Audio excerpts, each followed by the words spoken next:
আজি চুকাফা দিৱস। যিজন পিতৃপুৰুষ চাওলুং চুকাফা 1228 চনতে আমাৰ এই পীঠলৈ আহিছিল, সৌমাৰ পীঠলৈ। ইয়াতে থকা যিসকল বিভিন্ন জাতি জনগোষ্ঠীয়ে সৰু সৰু ক্ষুদ্ৰ ক্ষুদ্ৰ ৰাজ্যত বসবাস কৰিছিল, সকলোকে লগত লৈ সকলোকে সামৰি এখন বৰ অসম প্ৰতিষ্ঠা কৰিছিল আৰু এটা জাতি প্ৰতিষ্ঠা কৰিছিল। আৰু সেইজন পিতৃপুৰুষৰ বংশধৰসকলে 600 বছৰ ৰাজত্ব কৰিছিল।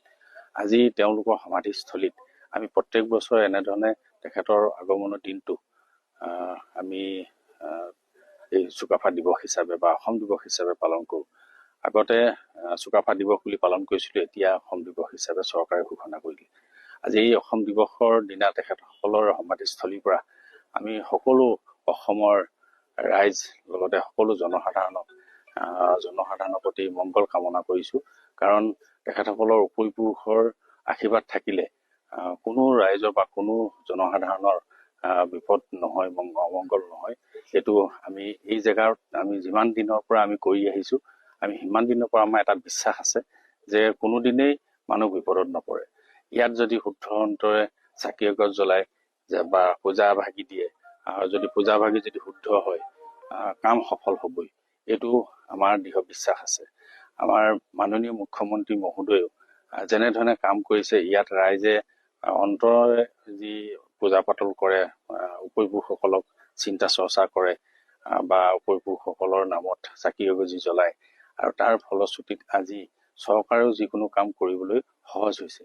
আজি তাৰ কাৰণে মাননীয় মুখ্যমন্ত্ৰী মহোদয় এটা বিশ্বাসত আজি এই আমাৰ যিসকল আহোমসকলৰ অস্তিত্ব হিচাপে আমাৰ চৰাইদেউ যে বিশ্ব ঐতিহ্য ক্ষেত্ৰলৈ নিব লাগে, এইখিনি মাননীয় মুখ্যমন্ত্ৰী মহোদয় যি প্ৰতিজ্ঞা আছিল বা মুখ্যমন্ত্ৰী মহোদয় যি আমাক ৰাইজক দি যোৱা প্ৰতিশ্ৰুতি আছিল, সেই প্ৰতিশ্ৰুতি অতি সহজেই আমি তেওঁ সফল কৰিবলৈ সক্ষম হ'ল।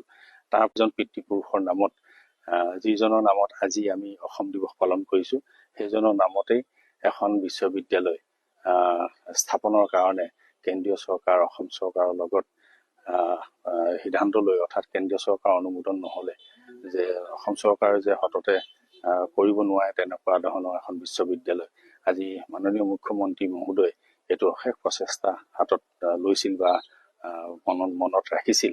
আৰু সেইকাৰণে আজি আমি তেখেতৰ নামত, সেইজন পিতৃপুৰুষৰ নামত এখন বিশ্ববিদ্যালয় অন্ততঃ দিবৰ কাৰণে কেবিনেটৰ সিদ্ধান্ত ল'লে। আৰু পৰৱৰ্তী সময়ত যোৱা 29 তাৰিখৰ দিনাখন এইখন বিল সদনত পাছ কৰিলে আৰু এখন তেখেতৰ নামত, অৰ্থাৎ সেই চাওলুং চুকাফাৰ নামত এখন বিশ্ববিদ্যালয় স্থাপন হোৱাৰ নিশ্চিত হৈ পৰিল।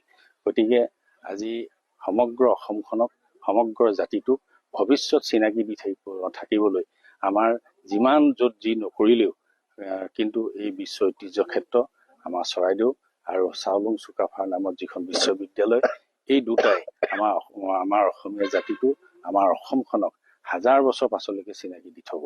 এটা কিব বা এইখন বিশ্বৰ ব্ৰহ্মাণ্ডত চন্দ্ৰসূৰ্য থাকিব, তেতিয়ালৈকে এই শৈক্ষিক অনুষ্ঠানকেইটা বা এই আমাৰ বিশ্ব ঐতিহ্য ক্ষেত্ৰ কোনোদিনেই শেষ হৈ নাযাব।